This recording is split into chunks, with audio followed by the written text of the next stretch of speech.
Sud Radio, l'affaire dans l'affaire, Stéphane Simon. Bonjour, bienvenue à tous pour votre rendez-vous midi 13h avec l'actualité judiciaire. Nous allons parler aujourd'hui de l'affaire du petit Grégory qui a rebondi récemment. 41 ans après les faits, faut-il croire à un miracle judiciaire? Nous en parlerons dans un instant. Mais nous allons parler également de ce nouveau fléau, les attaques aux piqûres. Le 21 juin, fête de la musique. Parmi les faits de délinquance marquants de la soirée, de nombreuses attaques à la seringue ont été signalées. Au total, 145 personnes ont été victimes de piqûres suspectes la nuit de samedi à dimanche dernier, un phénomène qui a été observé dans plusieurs villes du pays. Nous allons en parler avec nos deux invités, mais d'abord je salue Victor Lefebvre, rédacteur en chef des affaires criminelles, revue trimestrielle, Jean-Marie Bordry, bonjour la Stéphane. voix des matinales de Sud Radio le week-end, et puis Jade Serrano, notre journaliste d'investigation. Bonjour Jade.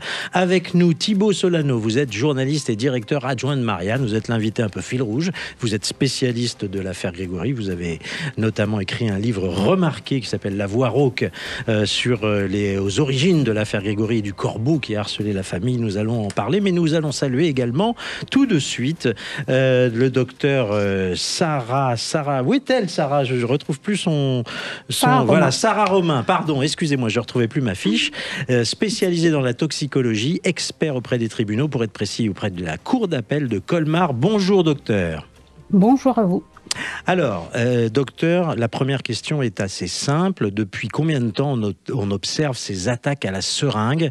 Vous avez eu l'occasion, évidemment, de vous pencher sur le phénomène. Parlons évidemment d'abord de la France et de ce qui s'est passé ce week-end. Depuis quand vous avez découvert ce phénomène? Alors en France, il est apparu vraiment de façon importante en 2022. Oui. Où on a eu un gros épisode entre avril 2022 et juin 2022.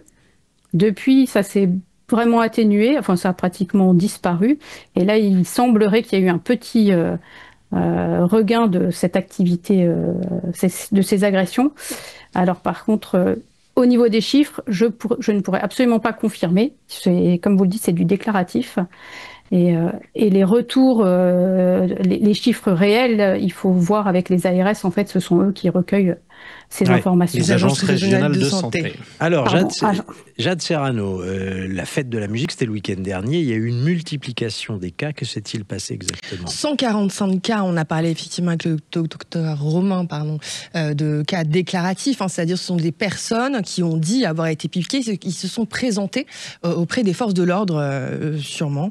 Voilà, donc 45 cas recensés dans toute la France, dont 22 dans la capitale. Ces cas sont plutôt ceux de femmes, finalement, qui auraient été attaquées à la seringue. Après, ce qui est intéressant dans ce phénomène, je trouve, à dire, c'est que déjà, il faut toute proportion garder quand on parle des attaques à la piqûre, et qu'il n'y a pas, a priori, selon les toxicologues, je parle sous le couvert de docteur Romain, de produits injectables à l'intérieur de ces seringues. C'est-à-dire que le phénomène serait vraiment de piquer pour piquer, et dans le but d'une domination et de créer une espèce de psychose. De panique, oui, parce que exactement. Évidemment, ça part du principe qu'on ne sait pas ce qu'il y a dans la victime ne sait pas ce qu'il y a dans la seringue, donc peut tout imaginer. Un virus, une drogue, un somnifère, bref. Eh bien, les premières précautions qui sont prises lorsque quelqu'un sur une déclaration arrive aux urgences, c'est surtout de donner des antiviraux, parce que finalement, le risque premier, c'est de contracter le VIH, les hépatites et le tétanos. Oui. Alors, essayons de bien comprendre. Sarah, docteur Sarah Romain, dites-moi, quels sont parmi les analyses que vous avez pu faire dans votre vie, qu'est-ce que vous avez pu retrouver comme type d'agression, comme type de produit injecté? Est-ce que c'était à chaque fois rien, des produits stupéfiants? Quel genre de traces on trouve? Alors, à ce jour, en France, aucune substance n'a été identifiée. Aucune, sur les analyses qui ont été faites. Donc peut-être que là il y en aurait eu, mais il y a eu une première étude qui a été assez rapidement faite par la NSM au moment du premier épisode, où là les analyses ont été faites pratiquement systématiquement et très rapidement, des procédures pour que les potentielles victimes se présentent très rapidement aux urgences pour pouvoir bénéficier d'un prélèvement rapide, parce qu'en fait la nécessité si des produits sont injectés, Ce sont des produits qui disparaissent en général rapidement, donc il faut un prélèvement très rapide. Et dans toutes ces études, même faites dans de très bonnes conditions, aujourd'hui, rien n'a été identifié. Rien n'a été identifié. Non. Bah, ça ne veut pas dire que ça n'a pas existé, bien entendu. Voilà. Concrètement, le mode opératoire, c'est quoi? C'est un concert ou une fête lors de la fête de la musique, puisque c'était ça le contexte, ou dans les transports en commun? Voilà, le plus souvent, c'est plutôt un milieu festif. Il va y avoir un ensemble de potentiels, de personnes qui vont soit ressentir une piqûre, soit ressentir des effets et se présenter, en fait, suspecter a posteriori une piqûre. Qui ne l'ont pas forcément senti. Ça peut être aussi de découvrir après une soirée une trace qui pourrait être une piqûre. Donc en fait déjà le recueil est assez divers. Et alors je reviens juste sur l'histoire du risque viral. Donc il est vraiment indispensable de prendre contact avec des services médicaux, alors pas forcément de se rendre aux urgences, mais déjà de téléphoner pour avoir un conseil médical. Mais le traitement n'est pas du tout systématique, puisqu'en fait le risque, et là je pense qu'il faut rassurer les personnes qui auraient potentiellement été victimes, le risque est d'injection de substances n'est pas démontré aujourd'hui, et le risque de contamination par le VIH ou une hépatite est considéré comme faible et considéré comme très faible. Alors, pardonnez-moi, mais la précaution numéro 1 à prendre, ou numéro 1 à prendre, c'est quoi exactement? Est-ce que c'est pas simplement passer un produit désinfectant, et si oui, lequel? Alors, produit désinfectant, faut déjà être sûr de la piqûre. Non, je pense que la première démarche, quand c'est dans un milieu festif, il y a toujours des centres avec des médecins, des centres de secours. C'est la première chose, c'est de se rendre auprès de ces centres et de laisser la décision prise par le personnel médical de comment désinfecter, comment nettoyer. Ça, c'est de constater la plaie et d'orienter soit vers les urgences, soit pas vers les urgences, en fonction du contexte. D'accord. Alors, Jade Serrano, est-ce que ça constitue une menace sérieuse pour les femmes? Quelles sont les différences, par exemple, avec les cas de drogue chimique versée dans un verre ou les cas de soumission chimique? Soumission chimique, c'est bien les cas où l'on verse à l'insu d'une victime de la drogue, où on lui administre une drogue pour, bien souvent, qui sont ensuite suivi de violences sexuelles diverses et variées. Et puis, il y a les cas aussi de vulnérabilité chimique. Alors ça, c'est encore une autre notion. C'est quand une personne a pris intentionnellement de la drogue, mais que du coup, elle n'est plus en capacité de donner son consentement de manière éclairée. Donc ça, c'est encore autre chose. Dans les produits injectés, mais en fait qui n'en sont pas, donc les cas de piqûres des piquets pour piquer, si je peux dire, ce sont bien souvent des femmes, puisque nous sommes une minorité visible, mais aussi des hommes. Finalement, il y a quand même une distinction à faire entre les deux notions que je viens d'évoquer et les attaques à la piqûre. Qui ne sont pas forcément suivies et qui sont d'ailleurs absolument pas suivies d'agressions de type sexuel. C'est ça qu'il faut bien comprendre. D'accord, donc on est piqué pour être, si j'allais dire, tétanisé par la peur. Oui, c'est un traumatisme, une agression quand même. C'est un traumatisme, une agression. Et on a un doute terrible, on se demande si on a été contaminé à quelque chose ou pas d'ailleurs. Et c'est ce qui fait que peut-être dans celles qui ont déclaré, il y en a qui n'ont pas été piquées, mais qui ont entendu parler du phénomène. Et c'est une psychose qui s'est déclenchée dès le jour de la fête de la musique, parce que tout le monde s'est demandé, est-ce que ça m'est pas arrivé à moi? Bien sûr. Et c'est aussi ce mode opératoire qui est intéressant dans les profils de piqueurs, c'est cette envie en fait de dominer et justement de vouloir créer une psychose. Mais c'est juste ça. Enfin juste, si j'ose dire. Thibaut Solano, directeur adjoint de Marianne. Alors, moi, je n'ai pas fait d'enquête moi-même sur le sujet. J'ai eu une enquête très intéressante sur le site du Point récemment. Qui remet beaucoup en cause cette épidémie de piqûres pendant la fête de la musique. Donc je l'ai lu avec intérêt et prudence. Et en fait, il semblerait que, d'une part, toutes les personnes interpellées ce soir-là ou à l'issue de cette soirée-là aient été relâchées. Que effectivement, ça, Jade l'a dit, il n'y a pas de substance retrouvée. D'ailleurs, de fait, si un agresseur ou un violeur veut se servir du GHB pour agresser, il a plutôt tendance à le mettre dans un verre que dans une piqûre. C'est quand même beaucoup plus simple et beaucoup plus efficace. Donc effectivement, est-ce qu'on peut s'interroger, sans remettre en cause la parole des plaignantes, sur le fait qu'une proportion plus ou moins importante, et le point semblait dire qu'elle était très importante, effectivement que la plupart de ces cas puissent relever d'une psychose. D'accord. Bon, dans un instant, on va retrouver le docteur Sarah Romain. On va continuer à parler de ces attaques à la seringue et de cet influenceur digital aussi qui simulait des attaques à la seringue et qui vient de se faire bannir des réseaux sociaux, en particulier de TikTok. Et puis, nous allons parler de l'affaire du petit Grégory, 41 ans. Après, cette affaire a connu un nouveau rebondissement. Nous serons avec l'avocat Maître François Saint-Pierre, avocat de Jean-Marie Villemain. À tout de suite sur Sud Radio. Sud Radio, l'affaire dans l'affaire, Stéphane Simon.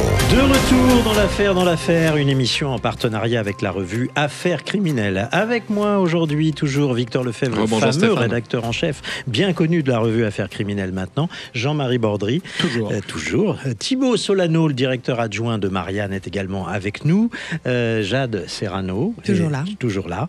Nous sommes en ligne avec le docteur Sarah Romain, spécialisée dans la toxicologie, expert auprès des tribunaux, car nous parlons aujourd'hui des attaques aux piqûres. Je le rappelais à nos auditeurs, le 21 juin dernier, fête de la musique, parmi les faits de délinquance marquants de la soirée, il y a eu de nombreuses attaques à la seringue qui ont été signalées, au total 145. Un phénomène qui est d'ailleurs observé dans plusieurs villes du pays et 12 individus ont été interpellés, dont la plupart, nous disait Thibaut Solano, ont été relâchés à ce jour. Alors, Jean-Marie Bordry, quand même, on peut se poser la question de savoir si cette psychose peut faire penser à d'autres phénomènes. Est-ce que cette psychose évidemment se repose sur des vraies déclarations, mais pour autant, y a-t-il plus de déclarations que de victimes, entre guillemets ? En tout cas, quelle est la part de vrai, quelle est la part de psychose et quelle est la part de faits, en fait, qui ont été constatés ? C'est difficile d'y répondre parce que, comme on l'a dit, on a découvert aucune preuve d'administration de substances illicites. En revanche, on peut comparer ce qui s'est passé avec une psychose qui date d'il y a 5 ans. Elle était assez traumatisante dans les médias. Je pense que vous vous souvenez peut-être de l'affaire des chevaux mutilés. Tout était parti en 2020 du témoignage de la propriétaire de plusieurs chevaux qu'on avait retrouvé une de ses juments à laquelle il manquait plusieurs parties de son corps, des mutilations épouvantables, et qui a commencé à témoigner, à enquêter sur les réseaux sociaux. Petit à petit, 500 cas suspects ont été identifiés. Une enquête a été diligentée. Il s'avérera à la fin d'une longue enquête que tous les cas de chevaux mutilés n'étaient pas du tout le fait d'une action humaine. Au début, on a cherché un gang de mutilateurs de chevaux.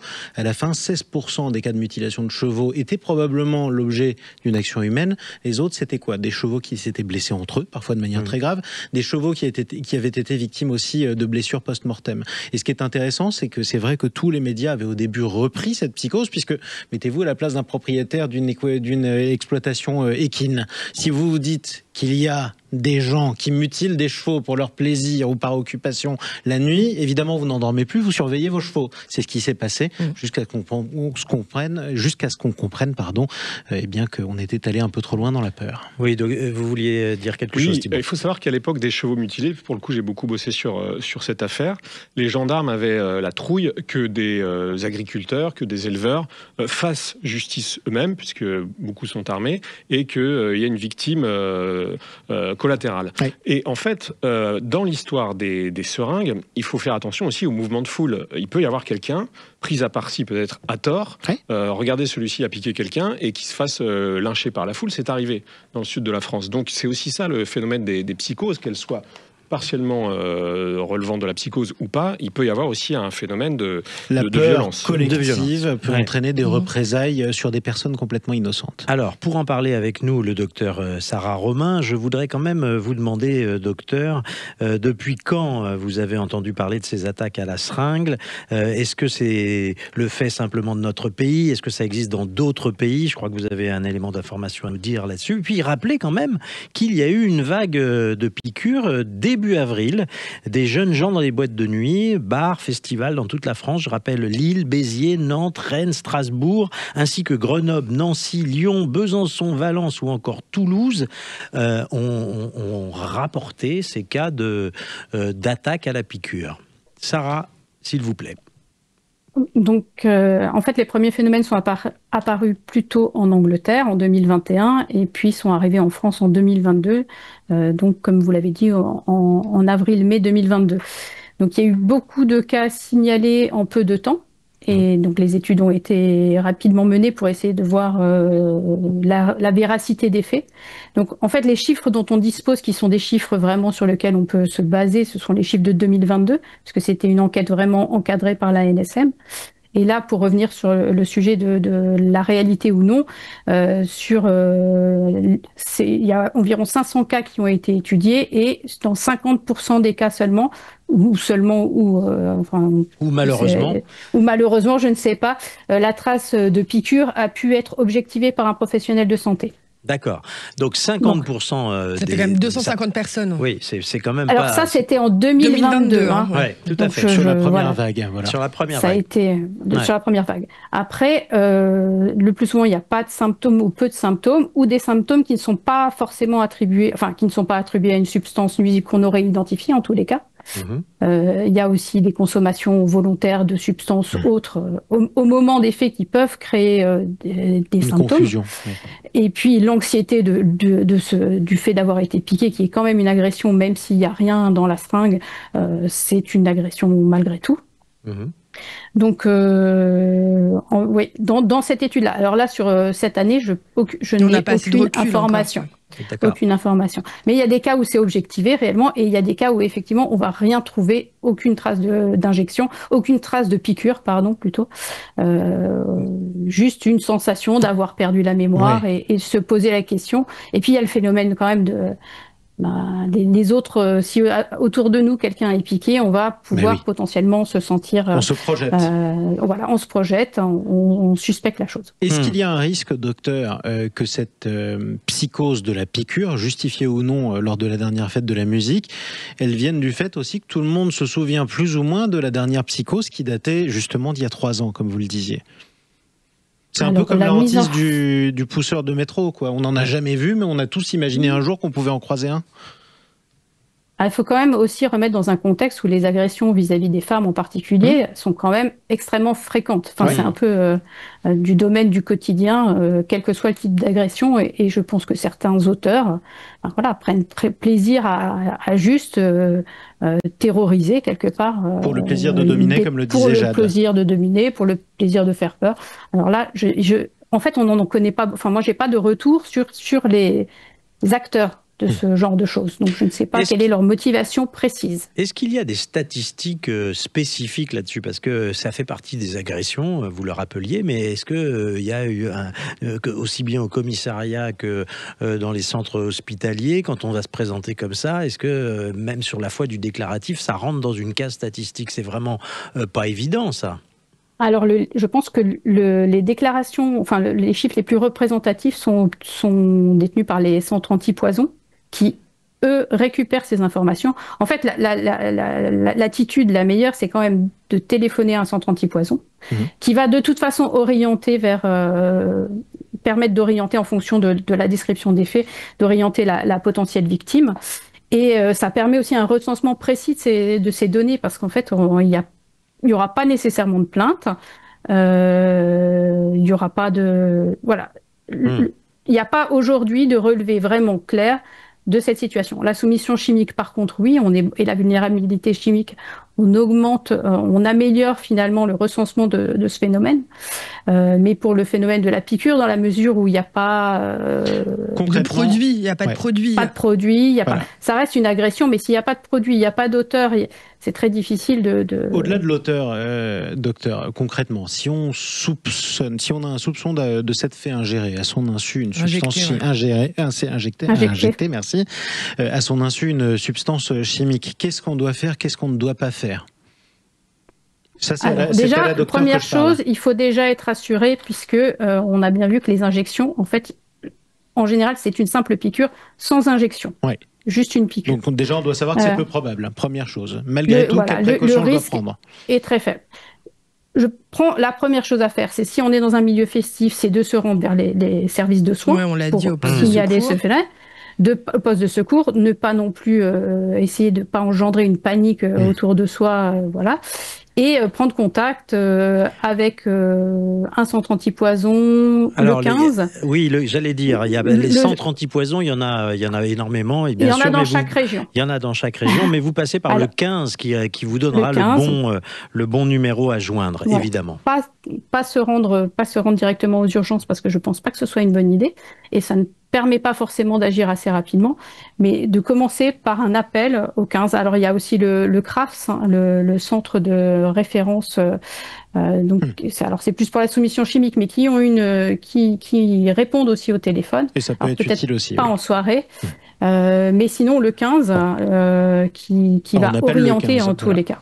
D'accord. Alors, Jade Serrano, j'aimerais que vous nous parliez d'un influenceur qui s'appelle Amine Morito, qui a vu son compte TikTok supprimé le 24 juin parce que lui, il s'amusait à faire des vidéos simulant des attaques de piqûres en pleine rue.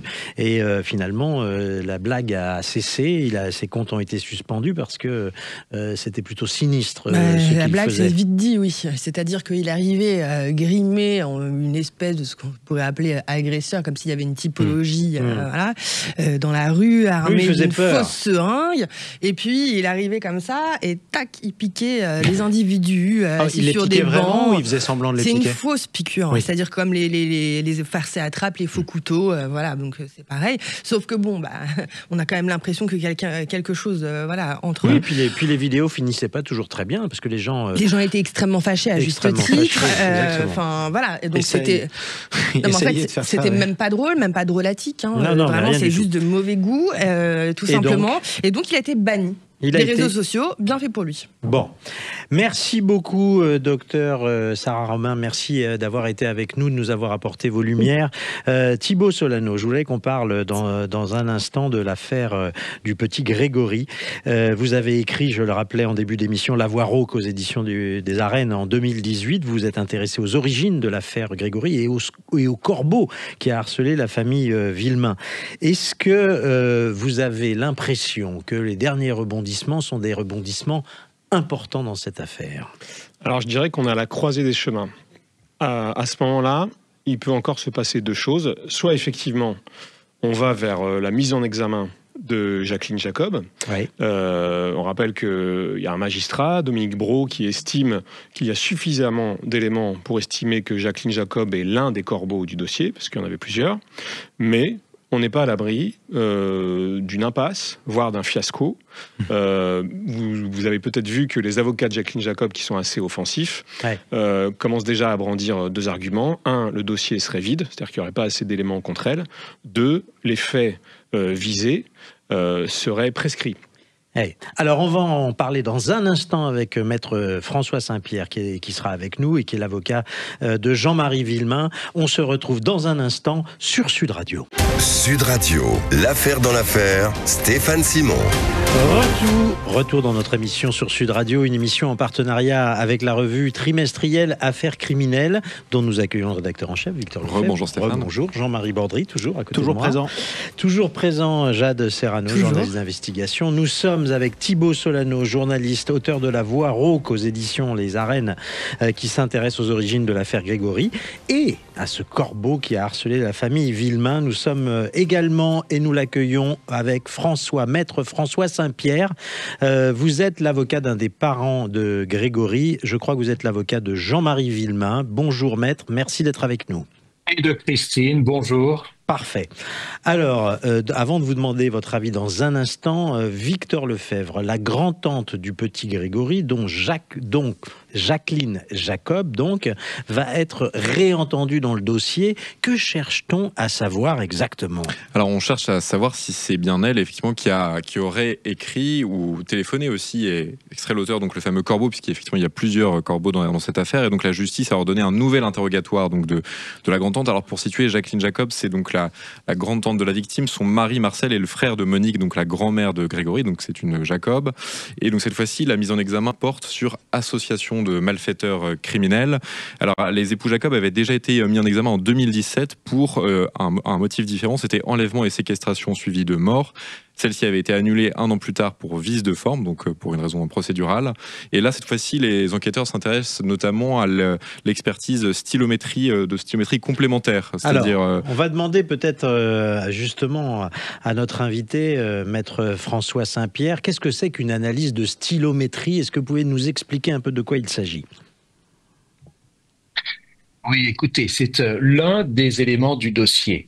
Mais la décision de la Cour d'appel de Dijon, qui est majeure, a envisagé l'ensemble des éléments qui peuvent être reprochés à Madame Jacob. Et c'est la raison pour laquelle elle a ordonné que celle-ci soit interrogée par le président de la Cour d'appel, Dominique Brault, mais sur l'ensemble de ces éléments. Je voudrais vous dire que cette décision marque une étape considérable dans la procédure et que, j'espère, Madame Jacob pourra s'expliquer sur chacun des éléments qui lui sont reprochés, et il lui est reproché une association de malfaiteurs, vous l'avez dit, c'est-à-dire en clair, d'avoir préparé l'assassinat du petit Grégory, et notamment en étant l'un des corbeaux, des appels anonymes, des lettres anonymes. Cette expertise de stylométrie, je pense que Thibaut Solano en parlera mieux que moi, parce que je préfère de mon côté rester assez scrupuleux sur le contenu même de l'enquête qui est soumis au secret d'instruction. En revanche, parler de la procédure, parler de cet événement, c'est évidemment une information majeure qui concerne tout le monde, toute la société, et c'est la raison pour laquelle je vous remercie de l'évoquer aujourd'hui. Alors, on va revenir justement à ces 41 ans après les faits, à cet acte de procédure importante, mais on va demander à Thibaut Solano de nous expliquer ce que c'est que, parce que ça c'est un terme qu'on découvre, en tout cas moi je l'ai découvert il y a fort peu, qu'est-ce que c'est qu'une analyse de stylométrie? Alors c'est différent de l'expertise de graphologie qui compare les écritures. La stylométrie, eh bien c'est le style, c'est-à-dire la syntaxe, c'est-à-dire les mots, les groupes de mots utilisés par un interlocuteur. Historiquement, la stylométrie permettait de détecter des plagiats. Dans l'affaire Grégory, l'usage est assez novateur. J'ai vu que certains disaient controversé, disons plutôt novateur, puisque effectivement, il s'agit de comparer les mots, les expressions utilisées par le corbeau, aussi bien d'ailleurs à l'écrit qu'à l'oral, et donc de comparer ça, ce style, avec le style des différents suspects. Et il se trouve qu'il y a 4 lettres anonymes avant la mort de l'enfant, j'inclus la lettre de revendication du crime, eh bien, selon la stylométrie, ces 4 lettres auraient été écrites par Jacqueline Jacob. Il est donc pas la même personne, en fait. Par la même personne, ce qui est différent de la graphologie, voilà, qui ne mettait en cause Jacqueline Jacob que dans 1, voire 2 courriers sur 4. Donc, ça voudrait dire qu'elle aurait été, je dirais, à la base, un peu le cerveau de cette sinistre affaire, et qu'elle aurait participé, peut-être pas en écrivant, elle, directement toutes les lettres, mais une partie de ces lettres. Alors, la stylométrie dit qu'elle les a écrites toutes. Donc, elle est encore plus accusatrice que la technique de la graphologie. Et effectivement, François Saint-Pierre l'a rappelé, on est sur une infraction association de malfaiteurs criminels, c'est-à-dire qu'on ne dit pas c'est Jacqueline Jacob qui a tué l'enfant, mais on dit c'est Jacqueline Jacob qui a participé au projet dans le rôle du corbeau. Or, on sait que le corbeau est forcément lié au crime. D'abord, ce sont les mêmes mots entre la lettre de revendication et certaines lettres de menace. Et par ailleurs, 1 an et demi avant la mort de l'enfant, dans une conversation téléphonique avec Jean-Marie Villemain, le corbeau avait déjà annoncé qu'il s'en prendrait à l'enfant. Alors, il y a aussi 2 progrès technologiques de police scientifique relativement récents qui pourrait peut-être permettre d'en savoir plus. C'est la question de l'ADN mélangé, puisqu'on a retrouvé différents ADN, notamment sur le timbre de la lettre de revendication du crime. Et puis également la question de l'empreinte vocale du corbeau. Est-ce qu'on pourrait en savoir plus grâce à ces nouveaux éléments ? Alors, sur l'expertise ADN, effectivement, c'est une possibilité. En fait, c'est un laboratoire à Bordeaux du professeur Doutre-Meupuich, qui est une sommité dans le monde judiciaire, qui est en charge de ce dossier. En fait, le professeur attend la validation, on pourrait dire l'homologation, pour être bien compris du grand public, d'un nouveau programme permettant de mieux dissocier des ADN qui sont mélangés sur un scellé pour pouvoir les identifier chacun, ce qui n'est pas possible avec suffisamment de certitude aujourd'hui. L'année dernière, le professeur Doutre-Meupuich espérait la validation.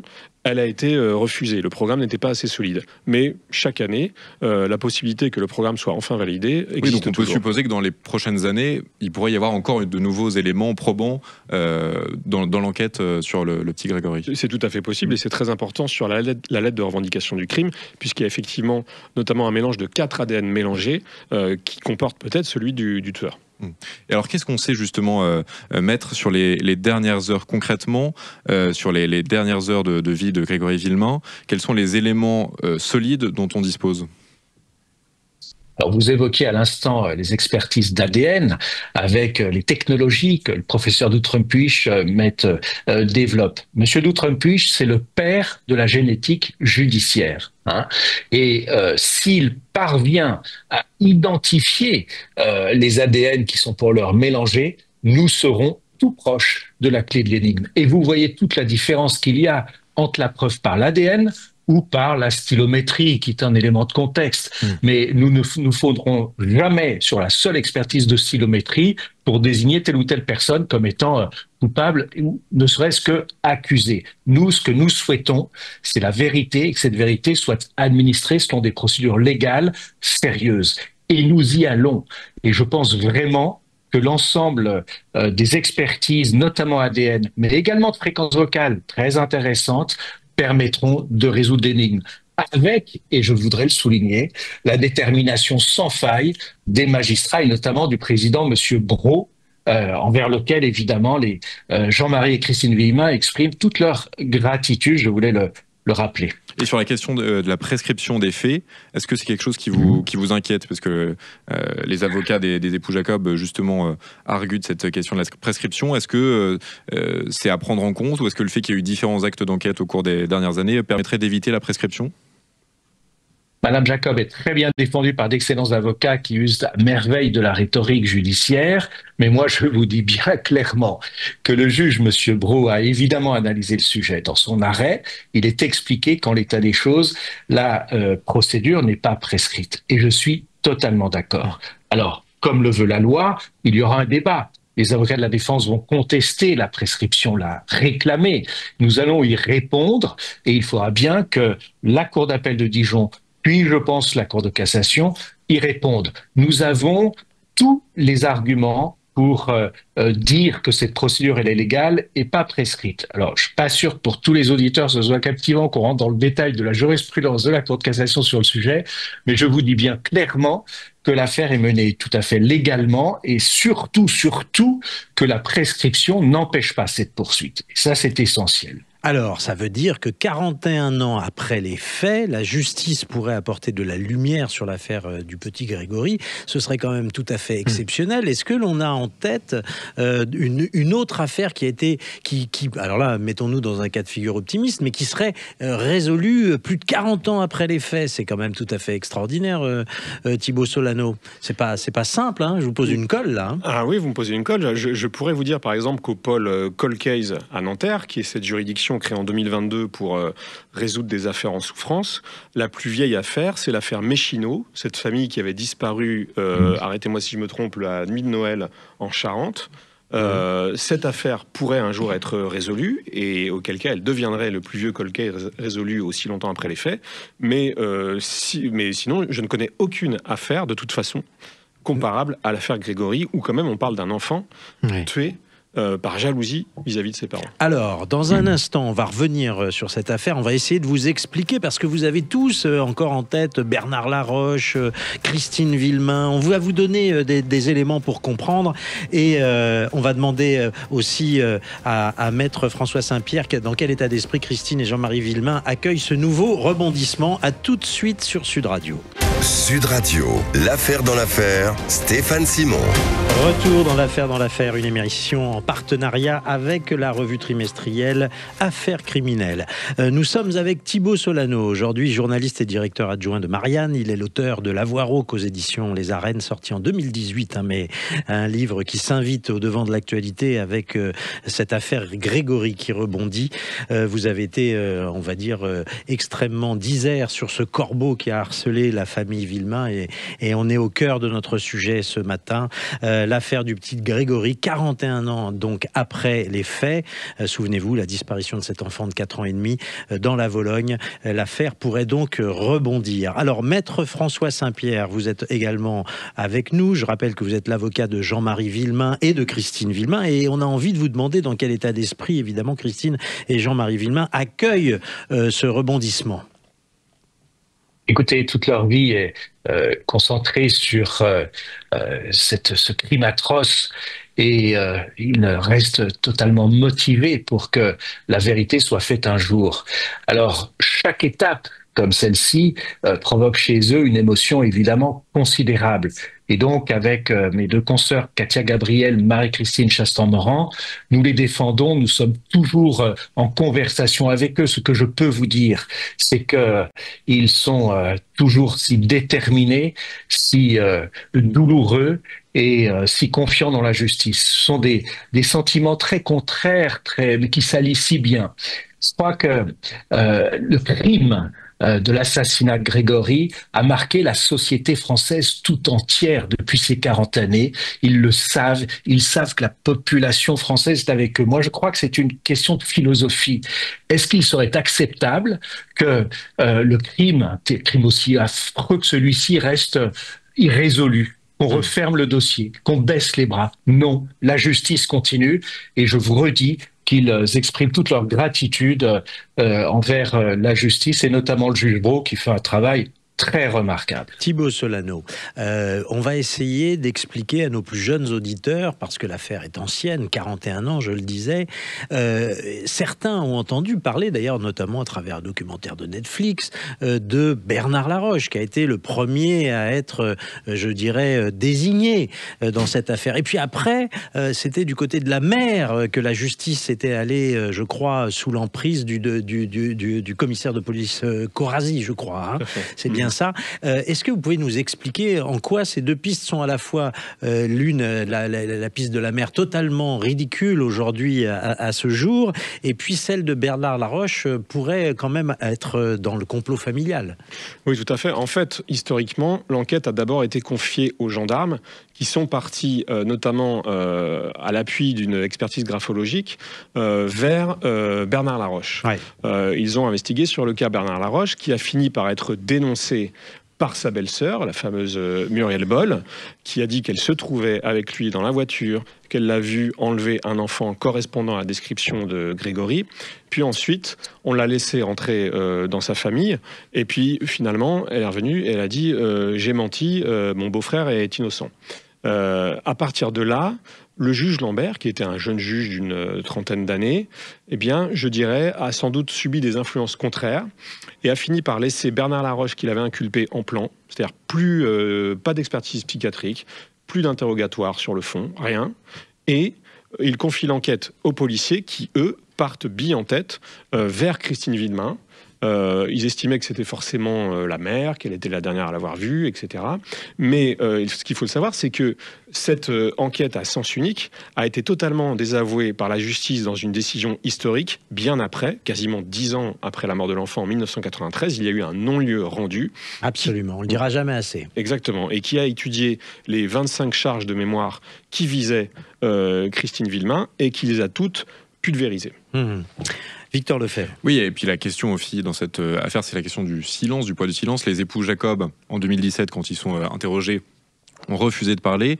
Est-ce qu'il y a une raison aujourd'hui? Est-ce qu'on peut supposer qu'ils parlent davantage aujourd'hui? Je rappelle qu'ils sont âgés de 80, un peu plus de 80 ans tous les deux. A priori, il n'y a pas de raison que ça change depuis 2017 sur la question du silence des époux Jacob. Alors, ce qui est intéressant, c'est qu'effectivement, en 2017, le couple était mis en examen. Aujourd'hui, plus personne n'est mis en examen, mais il semblerait qu'on s'oriente plutôt vers la mise en examen de uniquement Jacqueline Jacob, puisque elle est mise en cause par les expertises graphologiques, stylométrie, ce qui n'est pas le cas de Marcel Jacob. Or, en 2017, Jacqueline Jacob était clairement, on va dire, la moins coopérative avec les enquêteurs, puisque ces derniers lui ont posé presque 300 questions en garde à vue, et à chacune des presque 300 questions, elle a répondu « je garde le silence ». Donc, on peut penser qu'elle ne soit pas tellement plus coopérative avec la justice demain, si elle doit être entendue à nouveau d'ici quelques semaines. Il y a quelque chose qu'on aimerait bien comprendre, c'est la nature des relations qui la lie avec Bernard Laroche. Est-ce que vous pouvez revenir là-dessus ? Tout à fait. Alors, c'est un peu la même famille, puisqu'en fait, Bernard Laroche, sa mère est morte en lui donnant la vie, et donc il a été élevé au sein de la famille Jacob, la famille de sa maman, avec Marcel Jacob. Donc Marcel Jacob et Bernard Laroche ont grandi ensemble. Presque des frères, non pas de sang, mais de famille, quoi. Et exactement. Puis ensuite, ils étaient voisins. Et puis, on est quand même sur un périmètre géographique assez restreint, hein, c'est la vallée de la Vologne. Donc, ils ont gardé une proximité que, ceci dit, qui a été niée par le couple Jacob lors de leurs différentes auditions, qui ont plutôt, semble-t-il, minimisé leur relation de proximité avec Bernard Laroche. Et alors, à défaut de connaître l'auteur exact du crime, on sait à peu près aujourd'hui quelles sont les raisons. C'est de la jalousie, c'est ça, familiale. Je rappelle que un des mobiles possibles. Un des mobiles possibles de ce crime horrible.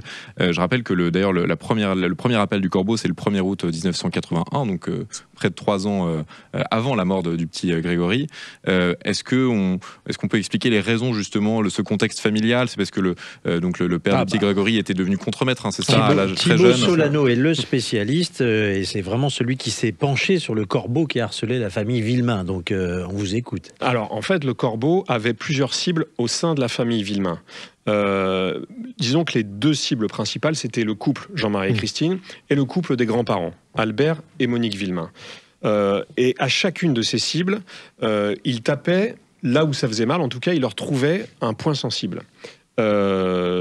Jean-Marie Villemain était ciblé en raison de sa réussite sociale. Il était appelé le chef. Le chef, on l'appelait, on le comparait à Giscard, parce qu'à l'époque, Mitterrand venait d'arriver au pouvoir, les ouvriers étaient plutôt à gauche, et lui était perçu comme le traître de son camp, on va dire. Alors que même avait voté Mitterrand en 81, si je dis pas de bêtises. Tout à fait. Donc, contre lui, c'était une forme de jalousie sociale, mais extrêmement forte. Moi, j'ai toujours pensé, honnêtement, qu'il y avait peut-être autre chose, mais quelque chose peut-être qui relevait du psychiatrique, parce que ça paraît dément de s'en prendre à un enfant pour une raison de jalousie sociale, sachant qu'il était effectivement contremaître, il n'était pas PDG de son entreprise, quand bien même il aurait été, d'ailleurs, ça ne justifiait pas non plus. Mais ce qui est intéressant de savoir, c'est aussi les raisons pour lesquelles le Corbeau a ciblé les grands-parents, parce que les grands-parents ont été extrêmement ciblés par les appels téléphoniques. Le grand-père... le Corbeau lui répétait « tu te pendras, tu finiras par te pendre ». Parce que son propre père s'était pendu. Donc on le renvoyait à ce drame familial. Et la grand-mère, en gros, elle se faisait traiter, pardon pour l'expression, de salope, de pute. C'est plus classique, malheureusement, dans le registre des insultes, malheureusement, c'est souvent ce qu'on reproche aux femmes. Absolument, absolument. Et il prenait, en l'occurrence, appui sur le fait que le premier enfant de Monique Jacob, elle l'avait eu avec un autre homme que son époux, Albert. Donc il appuyait partout là où ça faisait mal, mais... Si on regarde avec précision les secrets de famille, il y a quand même certains secrets de famille qu'il a laissés de côté, auxquels il n'a pas touché. Et ça, c'est bizarre. Par exemple, le père de Monique, donc l'arrière-grand-père de Grégory, si vous voulez, était incestueux. Il avait couché avec une de ses filles, il avait eu un enfant avec l'une de ses filles. Ça, c'était extrêmement glauque et extrêmement douloureux. Curieux. Et il aurait pu dire à Monique, pour qui c'était très douloureux, ton père était incestueux, ton père était alcoolique, etc. Il l'a jamais fait.